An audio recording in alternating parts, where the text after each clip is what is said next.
ஆடி பிறப்பு, ஆடி அமாவாசை, ஆடி செவ்வாய், ஆடி வெள்ளின்னு சொன்னேன்ல.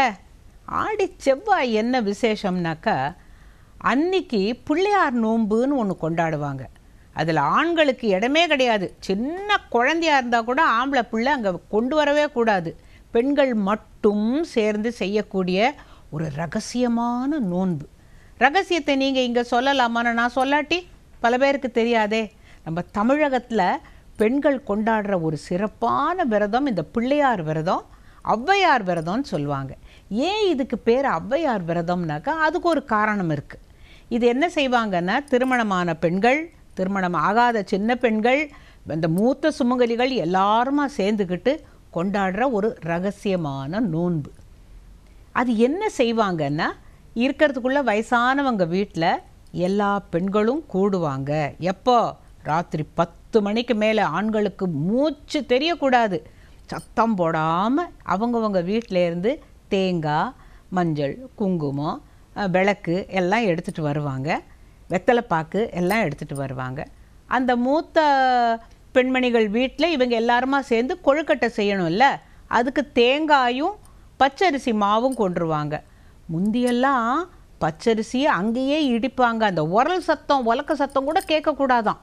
அந்த ஆண்கள் காதில் இது எதுவுமே விழக்கூடாது அப்படின்ற அந்த ஒரு பயத்தினால எல்லாரும் சத்தம் போடாமல் கதவை மூடிக்கிட்டு அந்த மாவில் தண்ணி விட்டு தேங்காய் போட்டு பிசைஞ்சு உப்பு சேர்க்க மாட்டாங்க. இதை என்ன பண்ணுவாங்க, ஒரு வடை மாதிரி தட்டி அதுக்கு மேலே சின்ன சின்ன உருண்டையாக உருட்டி வைப்பாங்க.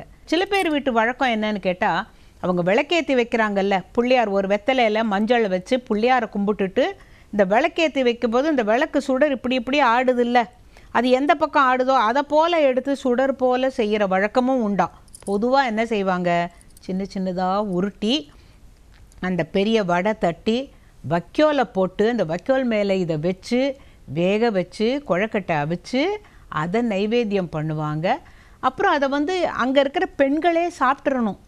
ஆண்களுக்கு கொடுக்கக்கூடாது. என்ன நடந்துச்சுன்னு அவங்களுக்கு தெரியக்கூடாதான். இதில் என்ன பெரிய த்ரில்லுனாக்கா, இப்போ நம்ம சொல்கிறோம்ல, வீட்டில் ஒரு சத்தம் கூட கேட்கக்கூடாது, அந்த ஆம்பளைங்கள் காதுலேயே கேட்கக்கூடாதுங்கிறதுனால இன்னும் ரொம்ப ரகசியமாக செய்வாங்களாம்.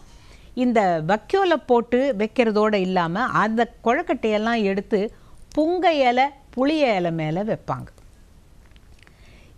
இந்த கொழக்கட்டையெல்லாம் நைவேத்தியம் பண்ணிவிட்டு இந்த பெண்களே பகிர்ந்து சாப்பிட்றணும், பாக்கியே வைக்கக்கூடாது. இது எதுக்காக இப்படி ஒரு விரதம்? இது யார் சொல்லி கொடுத்தா? இதுக்கு பேர் ஏன் ஔவையார் விரதம் அப்படின்னு கேட்டால், ஔவையார் ஒரு முறை காட்டு வழியாக போயிட்டு இருந்தாங்களாம். கொஞ்சம் ஊர் பக்கமாக வந்த பொழுது ஒரு குடிசை இருந்துச்சான். அங்கே அம்மா அம்மா பசிக்குதுமா, எனக்கு ஏதானு சாப்பாடு கொடுமான்னு கேட்டாங்களாம். கேட்டால் உள்ளே இருக்கிற ஒரு பொண்ணு பாவம் ஒரு கிழிச சேலையை கட்டிட்டு அப்படி எட்டி பார்த்து, வாங்க, ஆனால் உங்களுக்கு கொடுக்கறதுக்கு எனக்கு ஒன்றுமே இல்லையே அப்படின்னு ரொம்ப வருத்தப்பட்டாளாம்.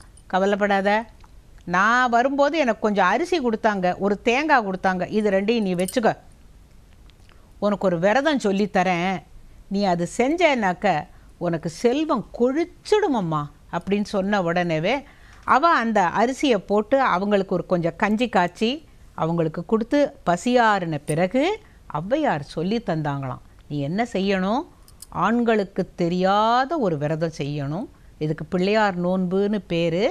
இந்த அரிசியை நல்லா களைஞ்சி இடித்து மாவாக்கி உப்பு போடாமல் இந்த தேங்காயை துருவி அதில் போட்டு நீ பிள்ளையாரப்பனுக்காக வேண்டிக்கணும். எப்படின்னாக்கா அவள் சொல்லி கொடுக்குறாங்க. அப்போ அவங்க சொல்லுவாங்க, நல்ல தணல் மூட்டி செய்யணும் அப்படின்னு சொன்னபோது அவள் செஞ்ச முறையெல்லாம் கேட்டுக்கிட்டா. காரணம் ஏன் தெரியுமா, உனக்கு இவ்வளவு ஏழ்மை சொல்லு அப்படின்னபோது அந்த பொண்ணு சொல்கிறா, இல்லைங்க, எனக்கு 7 அண்ணன்மார்கள், அவங்க கொண்டு வந்து கொடுக்குற 7 படி நெல்லும் நான் இடித்தேன்னா அத்தனையும் சாவியாக தான் இருக்கே தவிர வெறும் தவிடாக இருக்குது, அரிசியே இல்லை அதில், அதனால தான் நான் இவ்வளவு ஏழையாக இருக்கேன், கொஞ்சம் கூட இல்லை கஞ்சிக்கு அப்படின்ன பொழுது, நல்ல தணல் மூட்டி நீ செய்யணும் அப்படின்னா, வீட்டில் தணலுக்கு கூட வழி இல்லைங்களே அப்படின்னு அவள் சொல்லும் பொழுது, நீ எப்படியாவது இந்த விரதத்தை கடைப்பிடிக்கணுமா, இதுதான் முறை அப்படின்னு சொல்லிட்டு அவங்க போயிடுறாங்க. இவன் என்ன செய்கிறா, அண்ணன்களுக்கெல்லாம் தெரியாமல் வீட்டில் அந்த இருக்கிற அரிசியை வச்சு நல்லா இடித்து மாவாக்கி தணல் வேணுமேங்கிற பொழுது புன்னை மரமும் புளிய மரமும் இருக்கிற இடத்துல ஏறி பார்த்தா ஒரு இடத்துல தூரத்தில் கொஞ்சம் நெருப்பு தெரிஞ்சுதான்.